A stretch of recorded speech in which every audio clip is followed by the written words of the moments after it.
আমি জানি না যে আপনি মাসে কত টাকা রোজগার করেন, তবে আমার রোজগার আপনার চেয়ে কিছু হলেও বেশি। আর সামাজিক স্বীকৃতি, নাটের গুরু রজতকে ধরেনি? না। কেন? ওই তো আসল কালপ্রিট, ওকে ধরেনি কেন? কেন ধরিনি তার কৈফিয়ত কি আপনাকে দিতে হবে নাকি? হ্যাঁ, দিতে হবে। বলুন। বা তুমি থাম। ফাইল চুরি করেছে রজত, ঘুষ খাইছে রজত, অথচ রজতকে না ধরে যে ভুল করে ফাইলটা নিজের কাছে রেখেছে তাকেই ধরেছেন। ওয়াই? কেন? ওয়াই? ওভাবে টেবিল চাপড়াবেন না। আপনার ভাগ্য ভালো, এই চাপড়টা আপনার গালে না পড়ে টেবিলে পড়েছে। কি বললেন? বলছিলাম যেরকম ডিআইজির পায়ে তেল দিচ্ছেন দিন, কিন্তু সেই তেলে যাতে অন্য লোক পিছলে না পড়ে সেটা আপনাদের দেখা উচিত ছিল। আজে বাজে কথা না বলে এখন যান, যান এখান থেকে। আমাকে আমার কাজ করতে দিন। এই জন্যই সাধারণ লোক আজকাল পুলিশকে দু চোখে দেখতে পায় না, সুযোগ বুঝলে উত্তম মধ্যম দেয়। আপনি যাবেন না? হ্যাঁ, যাচ্ছি, তবে আপনাকে আমি ছাড়বো না। তুই কোথায় যাচ্ছিস? ডিআইজি কমল চ্যাটার্জির বাড়ি, আজ রোববার, ওনাকে হয়তো বাড়িতে পাওয়া যাবে।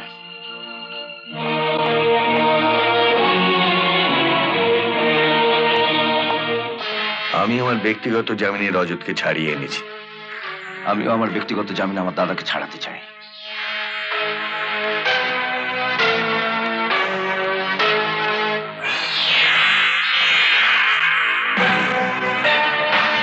আপনি জানেন কিনা জানি না, যিনি ব্যক্তিগত জামিনে আসামিকে ছাড়াবেন তার একটা সামাজিক স্বীকৃতি থাকা দরকার। আর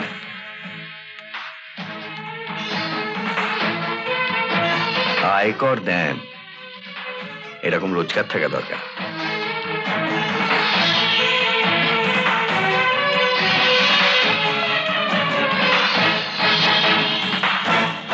আমি জানি না যে আপনি মাসে কত টাকা রোজগার করেন, তবে আমার রোজগার আপনার চেয়ে কিছু হলেও বেশি। আর সামাজিক স্বীকৃতি,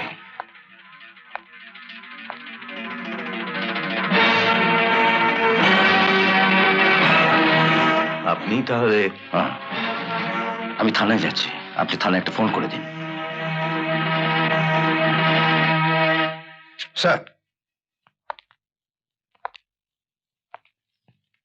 আপনার দাদাকে লক আপ থেকে এনে চা খাওয়াচ্ছি। কি টেবিলে চাপ্পড় মারবো? এই শক্ত ঘাটে চাপড় মারলে আপনার হাতে লাগতে পারে।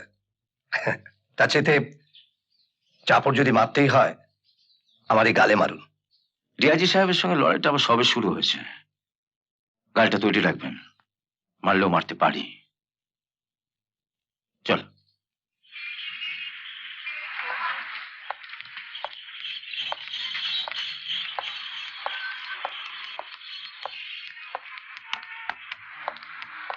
এসো এসো এসো।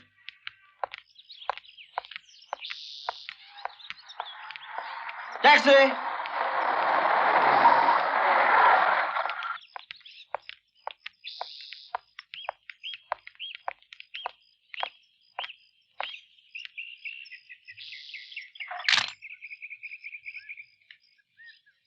দাঁড়ান,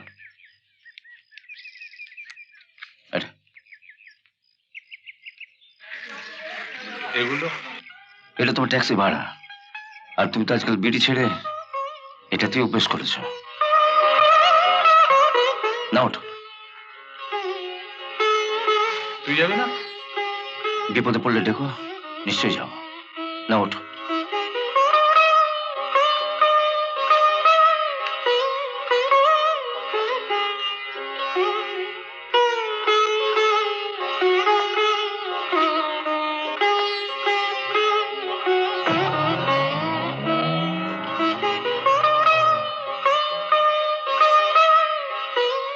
কোন মুখে আর ওদের ডাকবে? বাপ বেটা মিলে যা দুর্ব্যবহার করেছো, আমাদের জন্য বরুণের সংসারে অশান্তি লাগুক তা আমি চাই না। শোনো মেজদা, মেজ বৌদি না বলে তুমি ও বাড়িতে যাবেও না, আর কারোর জন্য কিছু করবে না। আরে বললাম তো যাবো না। তুই বড় এক কাজ কর, তুই ও বাড়িতে গিয়ে অয়নকে সঙ্গে করে নিয়ে আয়। না না না, মেজ বৌদি না বলে আমি কিছুতেই যাব না। সে তো বটে, তুই আমার কথা বলে শোনো, তুমি আমার বোন আমার যাই হোক, সোজা কথা শুনে না, এ বাড়িতে মেজ বৌদি ছাড়া কোনো কিছু চলবে না, সাফ কথা। কে? খুকু, তুমি বরং এক কাজ করো, তুমি ও বাড়িতে গিয়ে না অরুণবাবুকে নিয়েই এসো। শত হলে উনি আমাদের বাড়ির জামাই, কি গো, তাই তো? হ্যাঁ। ওখানে কদিনের জন্য মাত্র উনি এসেছেন, বেচারার ভালো করে হয়তো খাওয়া দাওয়াই হচ্ছে না। হ্যাঁ, আমি এক্ষুনি যাচ্ছি।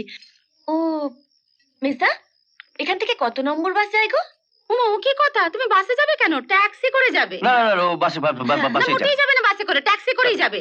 শোনো, তুমি ওকে 100টা টাকা দিয়ে দাও, বুঝেছো? আর খুকু, তুমি ট্যাক্সিটা নিয়ে গিয়ে দাঁড় করিয়ে রাখবে। হ্যাঁ। অরুণ বাবুকে সোজা ট্যাক্সিতে তুলে এখানে চলে আসবে, ঠিক আছে?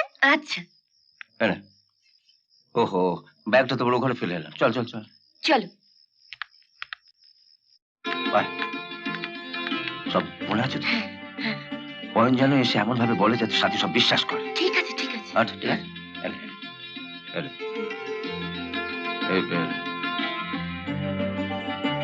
এখানে 3000 টাকা আছে, আচ্ছা।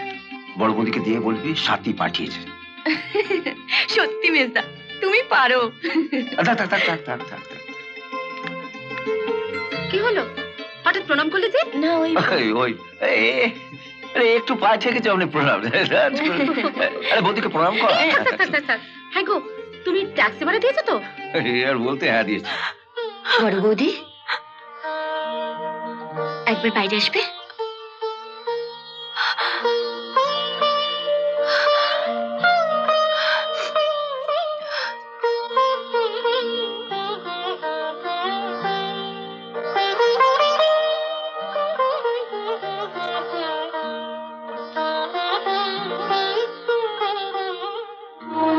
বললে সাথী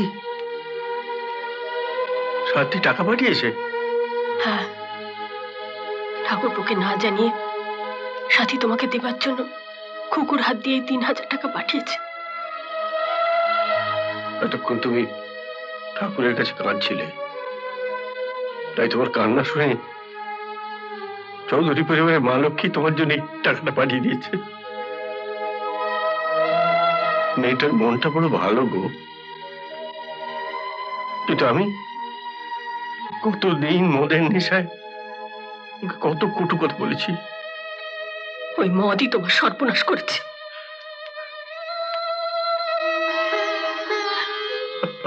আরতি, আরতি, আজ আমি তোমার হাত ধরে কথা দিচ্ছি, আজ থেকে আমি আর কোনোদিন মদ চাবো না, কোনোদিন। এরকম আরো অনেক সিনেমা দেখতে হলে ডাউনলোড করুন ক্লিক অ্যাপ।